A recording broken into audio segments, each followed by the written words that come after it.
Hello, everyone. Welcome and thank you for joining this December 2022 White & Case quarterly merger control webinar presented in partnership with the Legal 500.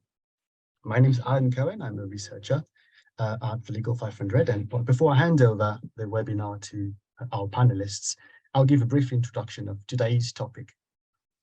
This session is part of our quarterly merger control series in which the White & Case global merger control team shares their thoughts on hot and relevant topics in the field.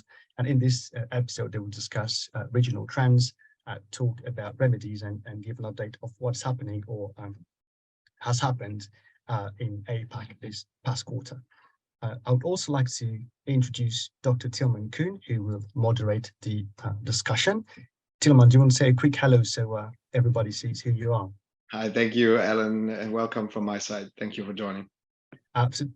Tilman is a partner at White & Case. He's considered one of the leading antitrust and foreign direct investment lawyer in Germany.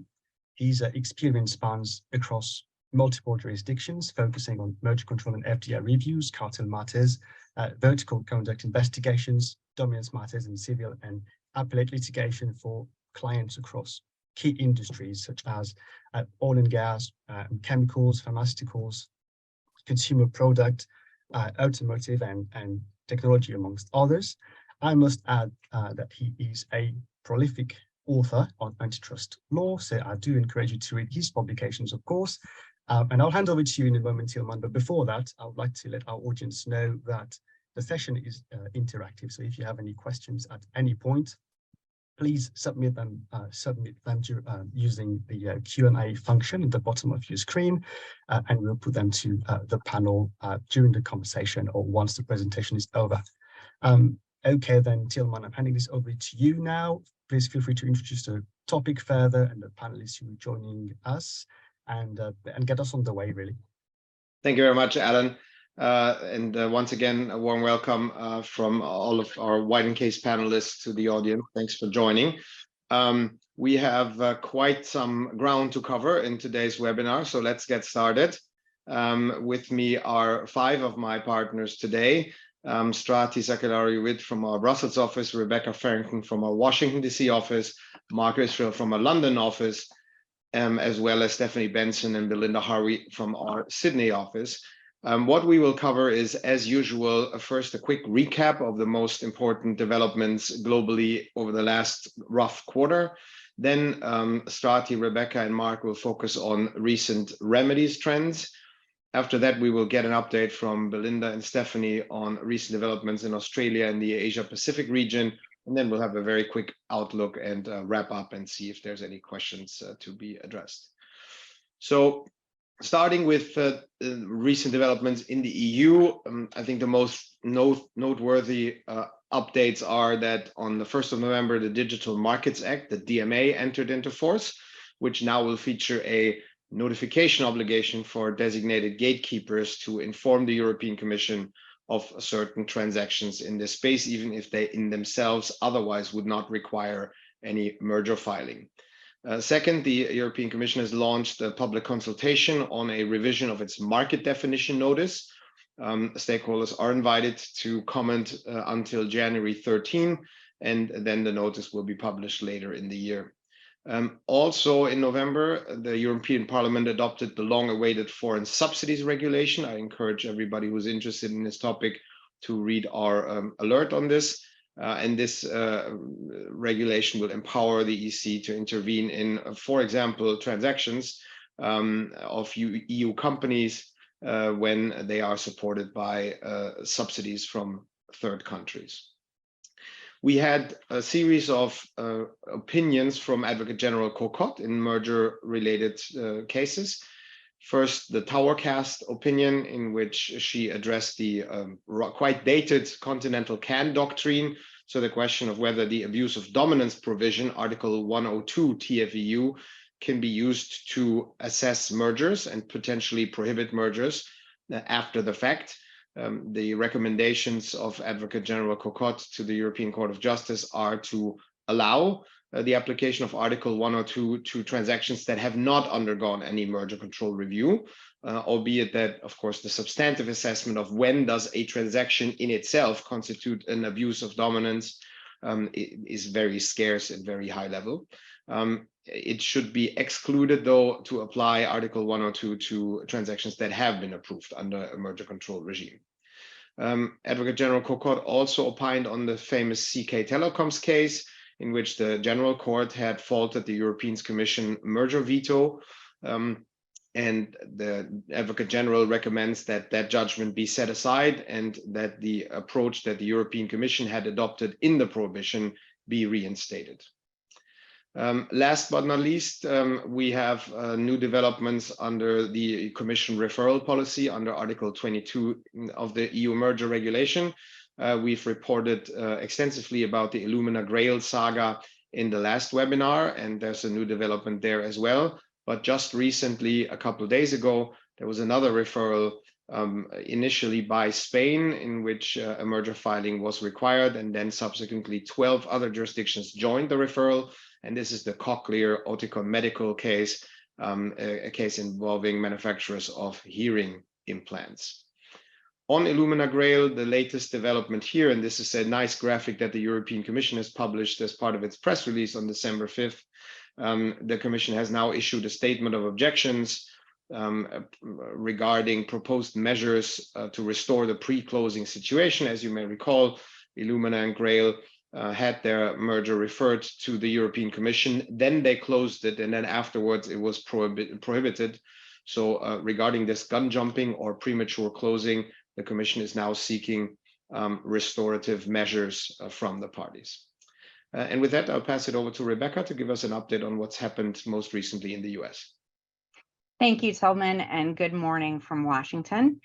We have, as those of you dialing in from in the US know, and from outside the US from your experience will know, we have two agencies in the US that handle mergers and policy and enforcement with respect to mergers, the FTC and the DOJ. So I'll give you a quick update from each agency. First, on the FTC side, Commissioner Phillips resigned in October, leaving a vacancy that will be filled by President Biden at some point. So right now we're at 4 commissioners. We'll be back up to 5 once a 5th commissioner is named and confirmed. Importantly, and related to merger enforcement, the FTC issued a new policy statement on the enforcement of Section 5 and their views on how Section 5 will be enforced and should be enforced.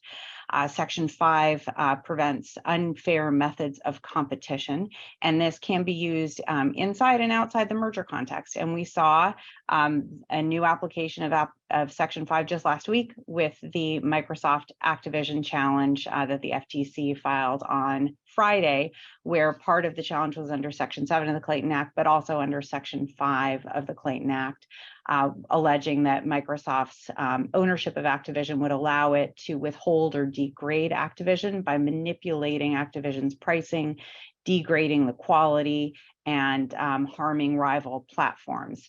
Related to our topic today, they also addressed the remedy that Microsoft attempted to negotiate and is putting forth as part of their arguments why the transaction is not anti-competitive, saying that this agreement that they entered into to provide commitments to Sony was not binding and therefore not really trustworthy. So we'll see how that plays out in the FTC's litigation. The Illumina Grail case, without such a fancy graphic as Tilman had, the FTC court, the same internal administrative court that will hear the Microsoft trial, the FTC administrative court had previously ruled in favor of the merging parties.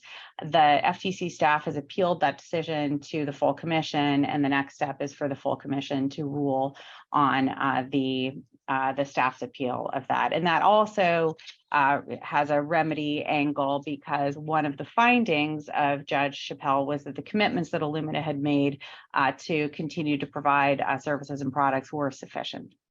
And then as an update to both, we will have merger guidelines from the FTC and the DOJ at some point soon, anywhere within days to months, different reports say. So that's what we're seeing from the FTC. Let's move on to the DOJ on the next slide. The DOJ had a couple of litigated cases, including noted here, one win, one loss. We'll talk about the United Healthcare Change transaction a little later. But in the Imperial Sugar case, the DOJ really lost on both market definition and a sense that the Department of Agriculture had some influence in preserving and maintaining competitive prices. But that was an important market definition case.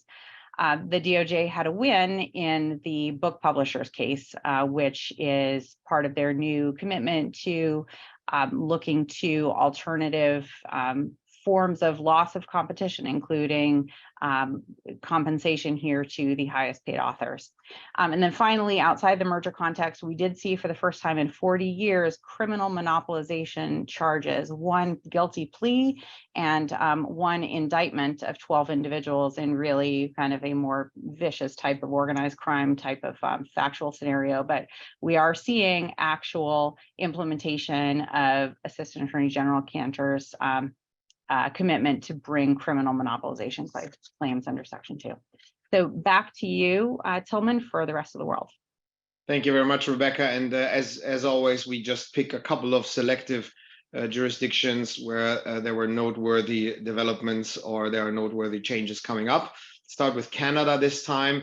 There's a consultation going on about revisions of the merger control regime that may feature changes to the thresholds, especially lower financial thresholds, an extension of the limitation for challenging transactions, changes to the efficiency defense, and possibly even a lower standard of proof for challenging mergers. And that consultation will run through February 2023, so all interested parties should participate and make their views known. Mexico, a recent focus on gun jumping investigations that we are seeing both this year and are predicting for the next year. Brazil, again, a country that is, or a regime that is very much focused on gun jumping investigations, but also a pioneer in digital administration. There's now an automated tool that is being introduced to review fast-track mergers to optimize and speed up the process. And ideally thereby shorten then the clearance time frame. So that will be interesting to see if that works, how well it works, and whether other agencies will adopt it. From South Africa, I think the main development is, again, a consultation on possibly changing the thresholds to capture more types of transactions that are currently not caught, especially in the digital space. So that sits well with the overall global trend of trying to capture digital transactions more fully, as well as an increasing politicization of the merger control process, and also the adoption of public policy grounds as potential part of the analytical framework for mergers, a discussion that we're also seeing in other parts of the world, be that labor considerations, be that sustainability considerations, or other types of public policy grounds. Last but not least, Middle East and Northern Africa is a region which featured in its own update on our last quarterly seminar. There's a lot going on there.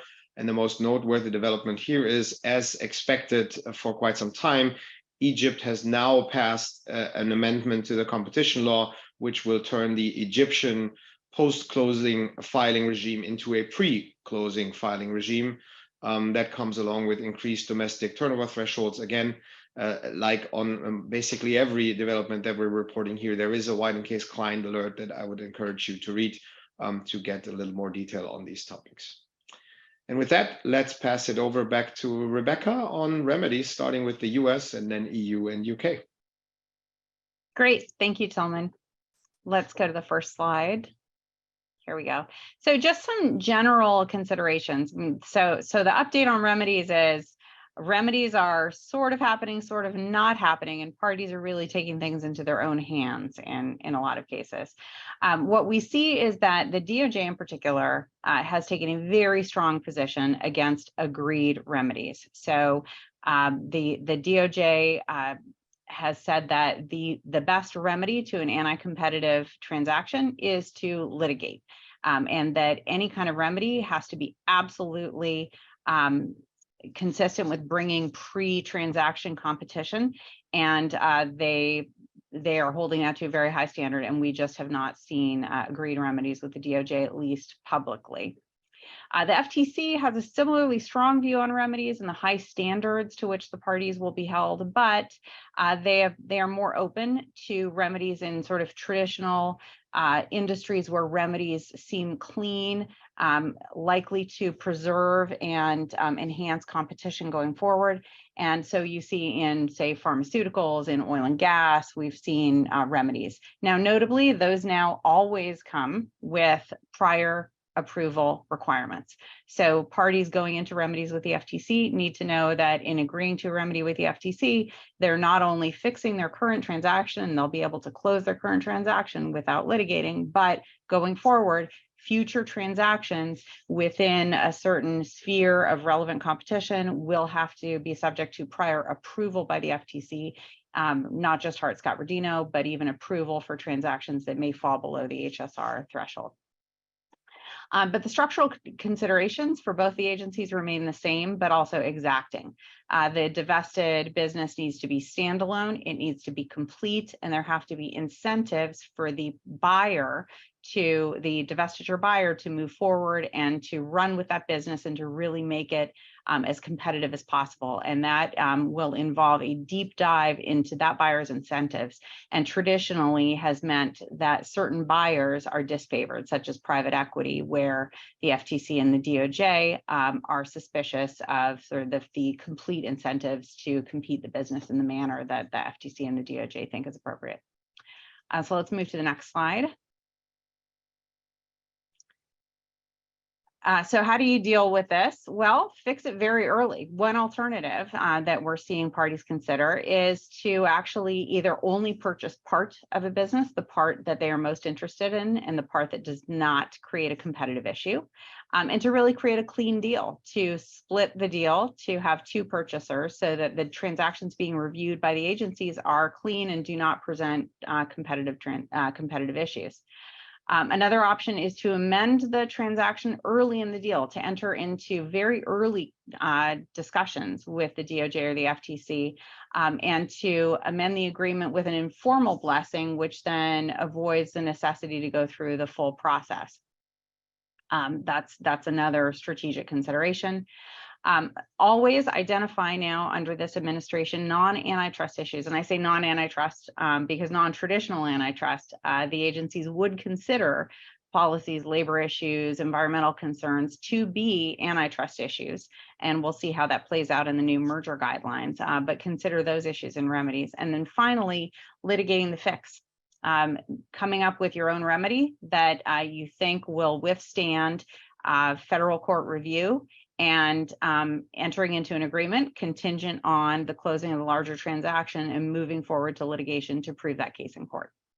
So let's move on to just two examples of recent divestitures where the remedy has become relevant in the litigation.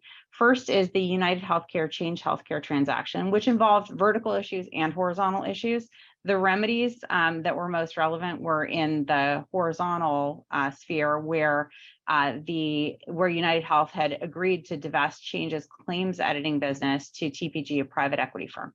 So they had that transaction arranged before going into litigation.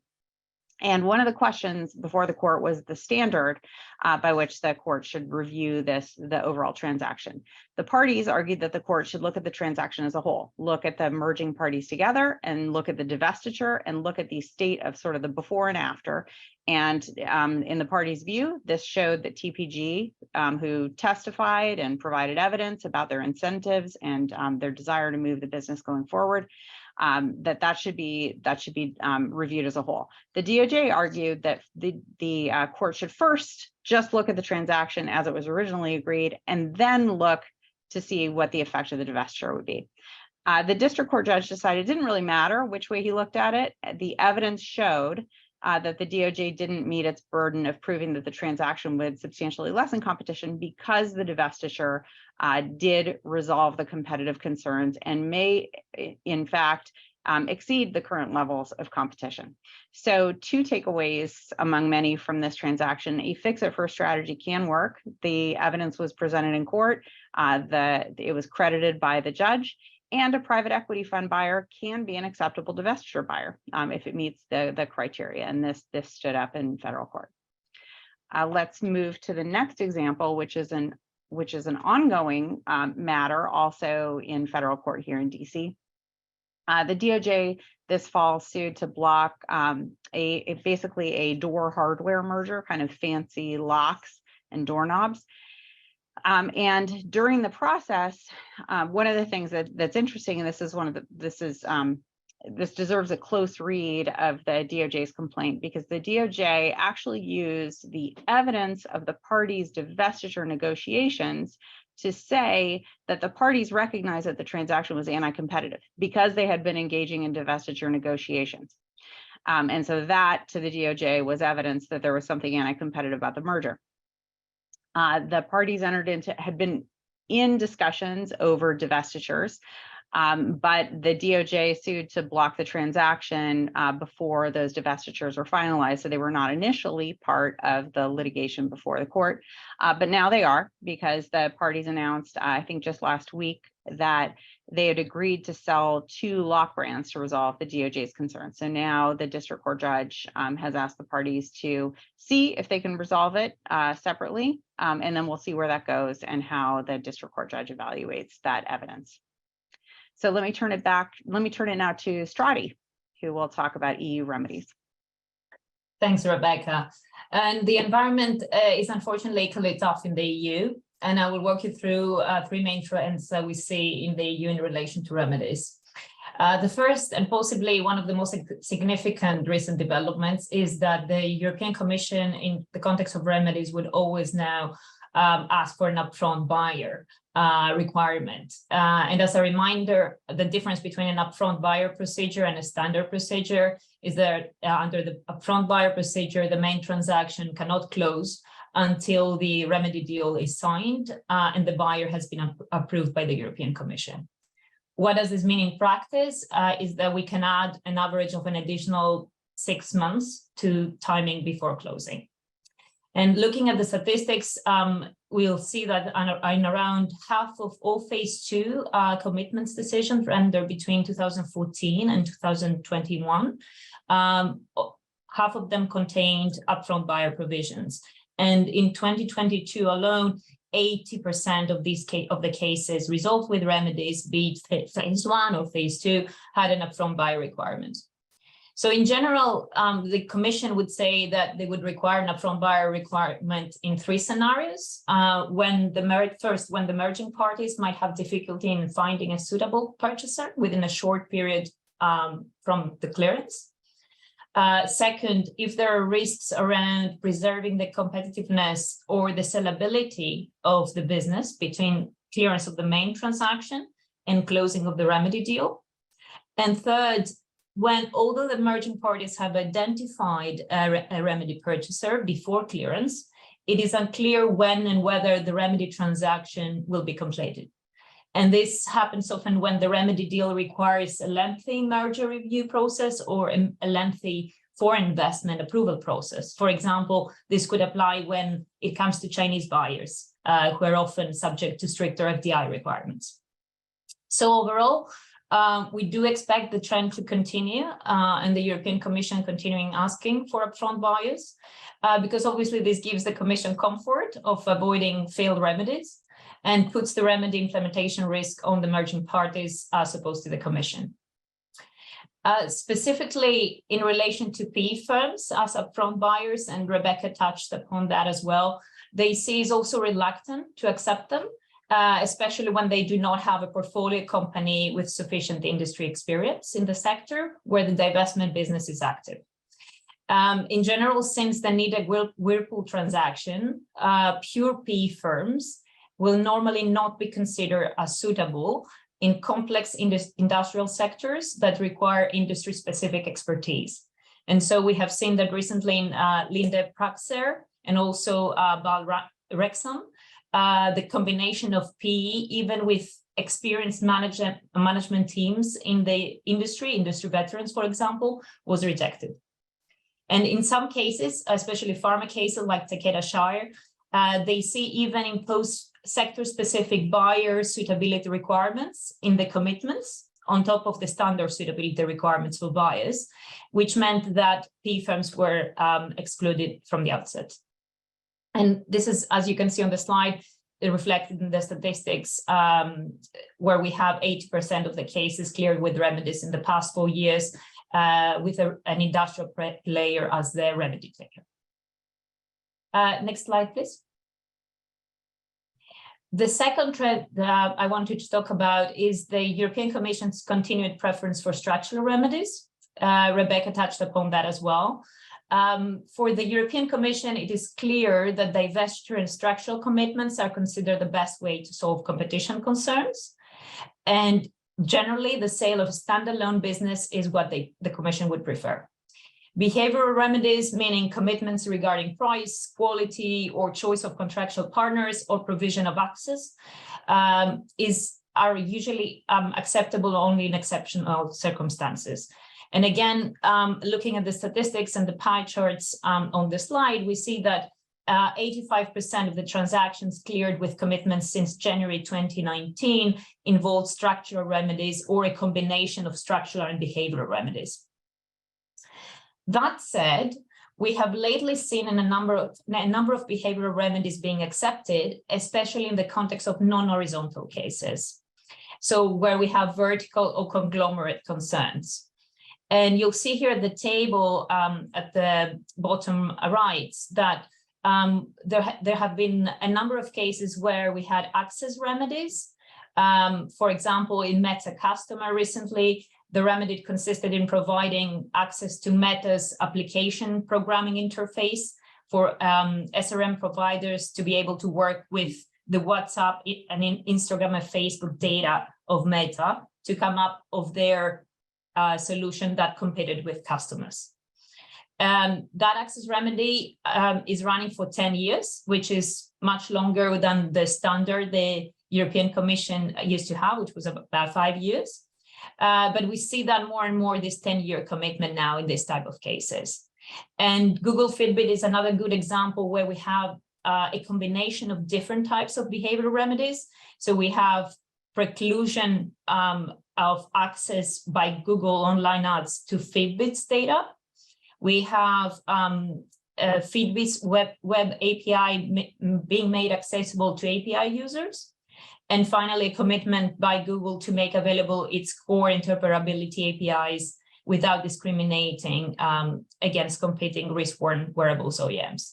So that remedy combined different types of behavioral remedies. However, behavioral remedies may not always be suitable, even for non-horizontal cases. We saw that in the Illumina Grail case, where the European Commission found that the behavioral remedies proposed by Illumina Grail were not sufficient to be effectively implemented, and they couldn't be monitored appropriately. So they were found to be extensive and very complex. Moving now to the third slide and the third trend. Like in the US, for a remedy to be successful, the European Commission needs to be convinced that the business that is divested is viable and competitive.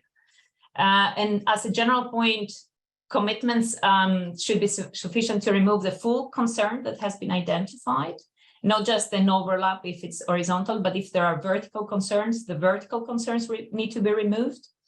And the European Commission prefers that the divestment business is viable and standalone entity once separated. And both those principles have been confirmed recently by the European courts.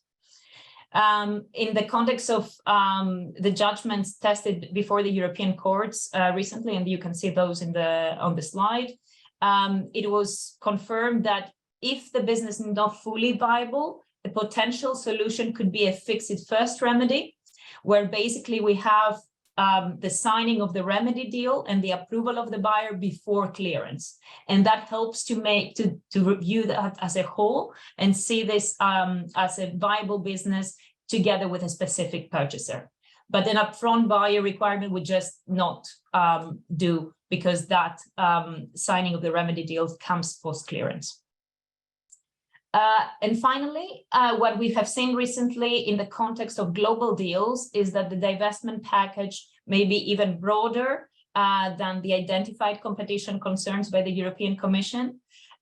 We have seen this as a result of a cross-agency cooperation, where we have the US agencies, for example, wanting broader remedies on the basis of the non-price considerations, and Rebecca touched upon that, or industrial policy considerations. They would like a broader remedy or a specific buyer. We have seen that the European Commission may ask the parties also in Europe to have a broader remedy, despite the more narrow competition concerns, in order to have a consistent global remedy and accommodate other agencies as well. Finally, one point to keep in mind is that the European Commission is currently running an ex post assessment of its remedies, and we will see the results of that study at some point in 2023.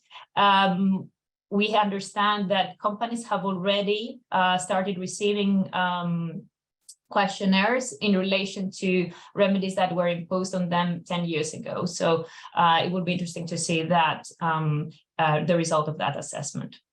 And with that, I turn it over to Mark for an update on the UK.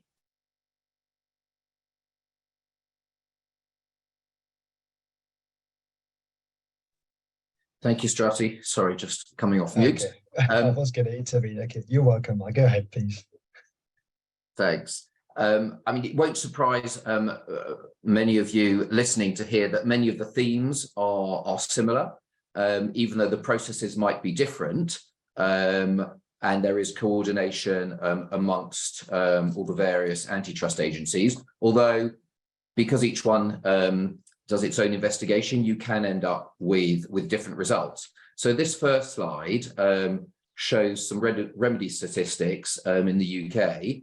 Phase 1 and phase 2. So when you first look at it, it looks pretty consistent. But what this doesn't show is the number of cases that the CMA has been dealing with in this period. So in 2019-2020, there were 62 phase 1 cases and 13 phase 2 cases. But if you look at 2022 to date, there have only been 26 phase 1 cases and 8 phase 2 cases, but look how many remedies there are in phase 1 and phase 2. And then the chart on the right underscores a lot of what we heard from Rebecca and Strati. There is a very, very strong preference by the CMA for structural rather than behavioural remedies. If we go to the next slide, please. And this is very clear from the CMA's merger remedy guidance. And it's quite an interesting read if any of you are looking at deals and remedies might be required in the UK. So I would encourage you to sort of get familiar with that. But there's a very clear statement about the CMA's preference for structural remedies. And there are various reasons for that.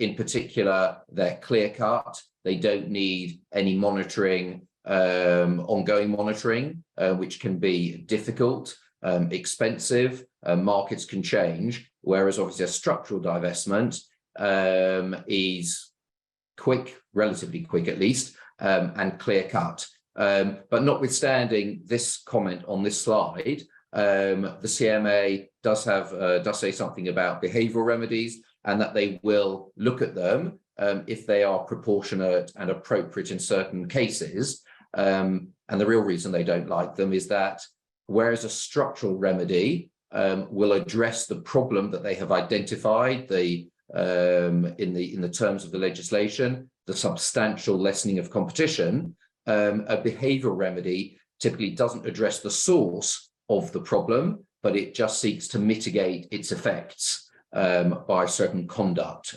measures. So if we go on to the next slide, please. The one before that.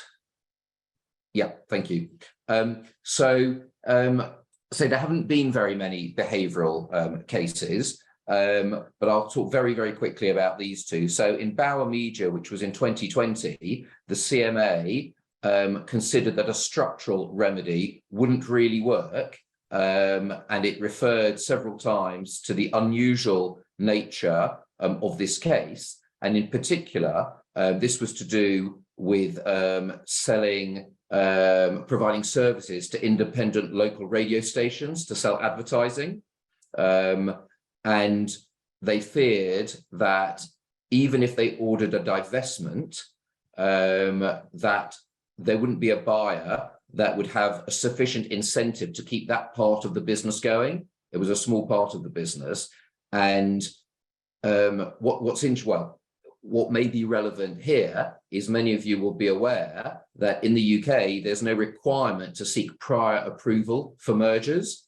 It's very much caveat emptor. So you can do your deal, you can close your deal, but the CMA can then come and investigate. And if it finds a problem, it can order basically unwinding, and that does happen. And so this was one of those cases. It was looked at ex post facto, and they felt there wasn't an appropriate structural remedy. So that is one. That was 2020. And then the reason I've put up Facebook Giphy is that the parties in that case proposed behavioural remedies, very much along the lines that Strati was talking about, access remedies. So they had, in fact, 3 proposals: an open access remedy to Giphy's library, agreeing not to that they wouldn't have access to Giphy user data for Facebook's or Meta's advertising business, and various other remedies, including a licensing remedy. They would effectively replicate the Giphy library and license it to a third party, or one or more third parties. But the CMA considered those and felt that they were insufficient, underlining very much its preference for a structural remedy. And therefore, because the CMA didn't think a behavioural remedy would work, it ordered the unwinding of that merger. If we go on to the next slide, please. So what have we seen in some other cases? What's interesting is that post-Brexit, now we have some cases that are looked at in Brussels and also by the CMA. So in Cargotec Comb Cranes, that was the first time there was actually a divergence of outcome, really. It was cleared by the European Commission by the parties agreeing to sell one part of each of the merging parties' businesses. And the CMA found that that was not sufficient, and there were some execution risks, and it would have preferred one of the parties' businesses to have been divested. So even though the markets were very similar, the European Commission cleared it based on those remedies, but the CMA blocked it, and then the deal was abandoned. In Meta Customer, which Strati mentioned, so they were both cleared, but in the UK, it was cleared unconditionally, so no remedies. But in Brussels, it was cleared with the remedies that Strati mentioned. So ultimately, a clearance, might say, does it really matter then? There's sufficient alignment, but a difference. And in S&B IHS, there was divergence, but sort of minimal, but still relevant to appreciate, in the sense that both the CMA and the European Commission cleared the merger with remedies, but the different agencies in pretty global markets identified slightly different theories of harm. And in some markets, they found a problem in Brussels, and in other markets, they found a problem in the UK. So ultimately, the merging parties had to offer a bigger range of remedies to satisfy both agencies. So if you just look at the headlines, you'll see conditionally cleared, but if you look at the detail, you'll see that they were slightly different. So think of a Venn diagram. Most of the remedies dealt with the problems in both jurisdictions, but there were additional, the package was wider to cover both. Relevant customer benefits are something that has always been an issue, or something in the UK that the CMA will take into account, and they've reissued them recently, and now they talk more explicitly about relevant customer benefits, including sustainability, lower energy costs, reduced carbon emissions. So those are arguments that could be advanced, but there is a high threshold.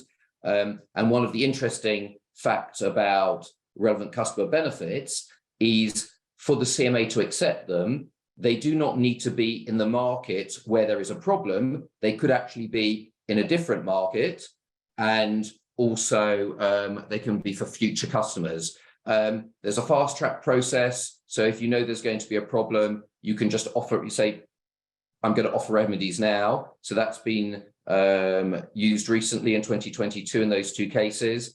And a proposed reform is to ask the CMA not even to bother with phase 1, but to have an automatic reference to phase 2, which will cut time.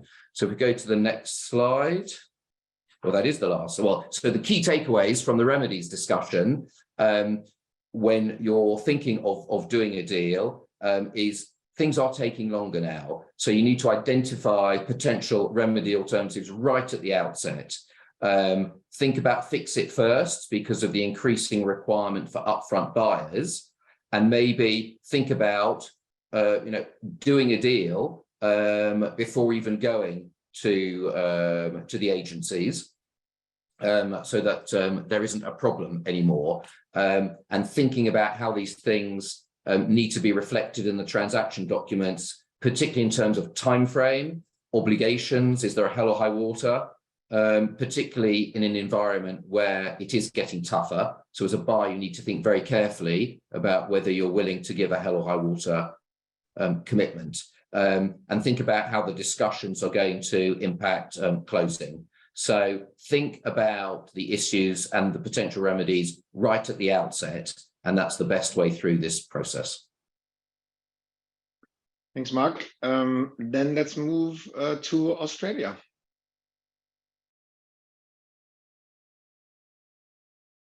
And so after some interesting insights into remedies, we're now going to turn to Australia. Australia is a non-mandatory notification jurisdiction for mergers and acquisitions, but the Australian Competition and Consumer Commission, or the ACCC as it's known, is a highly active regulator and looked at over 350 mergers in the last financial year. So what has the ACCC been focusing on in Australia? Lately, there's been a significant focus on minority interests and common ownership. Now, we're aware that these issues are not unique to the ACCC nor to Australia, and around the world, regulators are looking at private equity funds and also managed funds who are acquiring and competing firms to establish whether or not these cross ownerships are likely to result in some dampening or lessening of competition.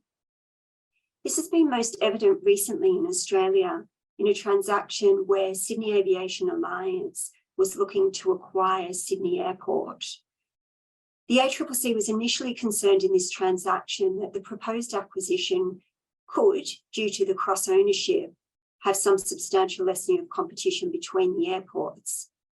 As far as the transaction went, ultimately this turned on the fact that the airports involved were not considered competitors, and so ultimately that cross ownership wasn't called into question in the final decision, but it does illustrate the ACCC's view and the fact that they will look closely at transactions in this space. Another one was the acquisition of Geelong Port, where a common fund manager and ownership would allow a degree of control or influence by minority interests was looked at very carefully by the ACCC. The ACCC ultimately didn't need to form a view on whether that would occur and whether there would ultimately be any detrimental effect on competition, because the transaction was withdrawn from the ACCC. But the timeline on this matter is an important highlighting point that the ACCC will look very closely at transactions with those minority interests and it should be factored into the timeline ultimately of the proposed acquisition. Having a look at this focus, the ACCC has indicated that it will look at whether or not those holdings have a chilling effect on competition, whether or not there's financial incentives, and whether or not those incentives will ultimately end up in a substantial lessening of competition or dampen competition. They will also look at how the information flows between parties that are the subject of common ownership. Ultimately, then the ACCC will also be looking at whether there's any control, which of course is something we've always looked at, but also whether or not even a minority interest will evidence a level of influence over the company and over the way in which a board will operate to manage a company. So this will bring into question things like veto rights, foundational rights for foundational shareholders, and also whether or not that minority interest is at a fairly substantial level, notwithstanding it's not control. Ultimately, what the ACCC is seeking to achieve is ensure that these transactions don't breach the Competition and Consumer Act, whereby an acquisition would substantially lessen competition or would be likely to substantially lessen competition, whether or not the information flows would amount to a concerted practice, and ultimately, if the transaction did go ahead, whether there would be any agreements entered into between two competing firms that will ultimately substantially lessen competition. Another area to keep in mind in Australia is the interplay between foreign direct investment and antitrust clearance. FDI approval in Australia is mandatory once you meet certain thresholds, and there's certainly industries in particular that foreign direct investment approvals are required irrespective of a financial threshold. But importantly, with this interplay between antitrust and FDI, is that the ACCC will be called upon by FIRB, which is the Foreign Investment Review Board in Australia, for its insights as to whether or not there are any competition issues as a result of a proposed foreign direct investment into Australia. This will factor then into the FIRB's ultimate decision-making as to whether or not the transaction is adverse to Australia's national interest. So the important and key point to think around this is if there is a foreign direct investment approval required, the basis upon which you should probably proceed is that the ACCC is likely to be made aware of a transaction, and they certainly will be made aware of a transaction if it's occurring in the same industry. That kind of shifts the pendulum across to a regime that is a total non-mandatory regime to what I'd consider a more quasi-mandatory regime. So something to keep in mind when you're looking at FDI approvals and the antitrust competition clearance interplay. A couple of last little spotlights. So the ACCC has a new chair. Gina Cascott-Leib started in 2022, so earlier this year. She's in a number of interviews indicated that her approach to merger and acquisition clearance will be purposive, it will be based on facts, and interestingly, she spoke about the use of the counterfactual and how ultimately, if you're working out what's happening in a market, the use of the counterfactual is only really critical when you get into those really complex transactions. Otherwise, based upon the facts and all the information in front of you, she believes it should be quite clear whether there's a competition issue that's going to be arising. Increased penalties, we've gone from 10 million up to $50 million, so a fairly good jump. Ultimately, where a prohibition will have the effect or likely effect of substantially lessening competition, that can be enforced by the courts, and the courts can impose penalties up to 50 million. We're still working on a discussion around merger reform in Australia, but the one thing that we're aware of is the ACCC is still pushing forward with proposed changes to the Australian merger regime. Currently, there's a proposed shift to a mandatory and a suspensory regime. And if that occurs, we'll be in line with the rest of the world and we'll have a regime that will bring Australia into the mandatory notification jurisdictions and put us on that map. One thing and a last thing to consider is that Australian regulator is very connected globally. They work very closely with other regulators around the world. And that's just an important point to keep in mind when you're considering whether or not to approach on a voluntary basis the ACCC in Australia. Well, that's it from me. Thanks very much. And I'll now hand over to Stephanie. Thank you.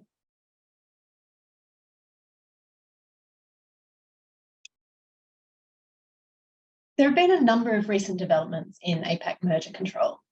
For context, it's important to remember that there is a large range in the maturity of the APAC competition agencies and their merger regimes. On the one hand, regimes such as Australia or South Korea or Singapore have been in place for some time and they have a bank of experience to draw upon, while on the other hand, jurisdictions like Thailand and Vietnam are very new and are still at an early stage in terms of capacity building and enforcement of their merger rules. So in terms of trends, we've seen several jurisdictions making substantial updates to their merger process guidelines. These updates reflect a commitment by the APAC nations to ensure that their merger regimes are fit for purpose, and it shows that these agencies are building upon the experience that they've gained, and they're now using this to fine-tune their regimes. The other key themes which can be extrapolated from the recent developments are firstly that several regimes are taking steps to better address competition issues in the digital economy, for example, by introducing new jurisdictional thresholds that are intended to capture transactions involving high-growth startup targets, so-called killer acquisitions, or updating their substantive considerations. We've also seen some jurisdictions updating their thresholds to keep pace with the economic growth they've experienced and similarly to accommodate the large number of filings that they've received over recent years. So turning first to China, on the 1st of August 2022, amendments to the anti-monopoly law came into force. Now, importantly, this is the first set of amendments to the AML since it was enacted in 2008. At the same time, SAMR is consulting on revised merger control implementation guidelines, and these provide further details of the amendments. So the amendments include a number of changes to the merger regime.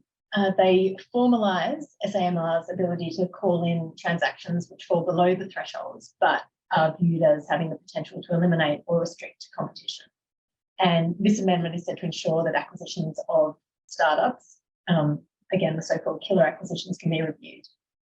They've also introduced a stop the clock regime. So SAMR will have the power to suspend the merger review where, for example, merger parties fail to provide necessary information, or where new facts come to light, or where remedies are being considered. And the intention here is to result in less call and refile requests, which have been seen in previous longer reviews. SAMR will also improve its classification and grading system. This is intended to enable it to focus on key transactions in certain critical industries concerning national development and livelihood. And again, we anticipate that this is going to include technology and media. And finally, the amendments increase the fines for unreported mergers and gun jumping. Now, this is significant because SAMR has been active in fining and issuing penalties where parties fail to notify mandatory transactions. And the penalties are increasing. Previously, they were 500,000 yen, and they're going up to 5 million yen for a transaction that doesn't raise competition concerns, but can be as high as 10% of turnover for transactions that would result in competition concerns. Now, under the guidelines, which are still being consulted on, there's a proposal to increase the mandatory thresholds, and this is intended to decrease transaction costs for small to medium undertakings. There's also a proposal to introduce a new test, and that again, this is aimed at capturing killer acquisitions. So it's we capture acquisitions by large enterprises of relatively small enterprises that have at least a third of their turnover in China. Now, moving to South Korea. The KFTC has announced some key policy initiatives that it's going to pursue during the term of its new chair, Mr. Kai Cheong-han, who was appointed earlier this year. This includes a task force to assist in the development of a reform package for the merger regime. Already on the 16th of August this year, the KFTC announced it will introduce a new remedy proposal under which parties may formally propose their own remedy package, and this is intended to improve consistency in remedies in global mergers. They've also issued an advance notice on proposed amendments to their merger guidelines, and this is targeted at reducing the burden on companies and also enabling them to more effectively respond to the increasing number of merger notifications which they've received.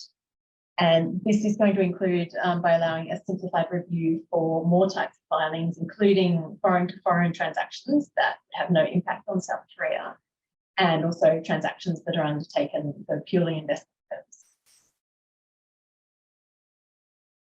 The KFTC has also announced initiatives to ensure fair competition in respect of online platforms. So on the 21st of October, it announced plans to amend its guidelines to allow a closer review of conglomerate mergers between different types of platform companies, and that's addressing that concern about platforms making acquisitions in adjacent markets. To date, these have been falling under the fast-track simplified review. Moving now to the Philippines. In the Philippines, the PCC recently announced new provisional jurisdictional thresholds. So from 2020 until September 2022, so during the COVID period, it had been operating under temporary thresholds, which were 50 billion pesos for both the size of the parties test and the size of the transaction test. As of 16 September 2022, it returned to its usual thresholds, and these have been based on the pre-2020 threshold, but increased slightly to reflect national GDP growth in the Philippines. So those thresholds are now for the size of the party test, 6.1 billion pesos, and for the size of transaction test, 2.5 billion, so a minor increase. Next, we'll look at Malaysia. So Malaysia has recently announced a proposal to introduce an economy-wide mandatory merger regime. Currently, it only has a regime which applies in the telco sector. Now, this is significant as Malaysia is the last of the ASEAN nations to introduce a merger regime. And it's stated that the proposal is intended to bring Malaysian competition law in line with international best practice. So the proposal is still in draft, but under the proposal, the merger test would be a substantial lessening of competition test. There will be filing thresholds to be prescribed under the Competition Act, a 40-day phase 1 review and an 80-day phase 2 review, and financial penalties of up to 10% of the enterprise's worldwide turnover for the duration of the infringement if a merger is consummated but not approved. Now, in Singapore, amendments to a number of the CCCS guidelines were made early in the year. In terms of the merger guidelines, the guidelines on the substantive assessment of mergers were amended to clarify that the CCS will consider proprietary rights and data as relevant considerations as barriers to entry or expansion. So again, there is some tailoring to accommodate mergers involving online platforms.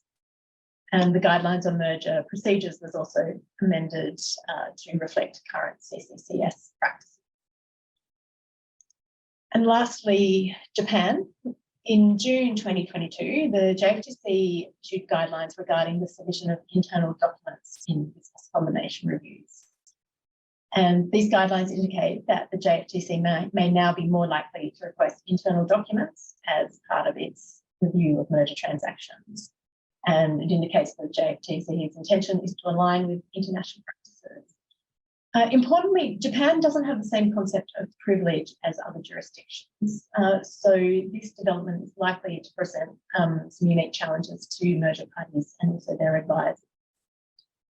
And so to wrap up, it's apparent that there has been a significant level of reform in APAC, reflecting considerable review of the operation of existing merger regimes. We can see that amendments are being made both to ensure that agencies are able to capture the transactions that they wish to review, but also there's consideration of the burden on the merger parties and also on the agencies following the high levels of merger activity over the last few years. So let's quickly discuss what's coming up over the next 3 months. And then also we had a question that came in, so we can maybe talk about that for a second. So outlook on the EU side, as I mentioned earlier, the foreign subsidies regulation has been adopted now. The European Commission is now due to publish consultation guidelines and draft notification forms, as well as an implementing regulation. That will happen either still this year or early next year. The regulation is supposed to be entering into force in the middle of next year.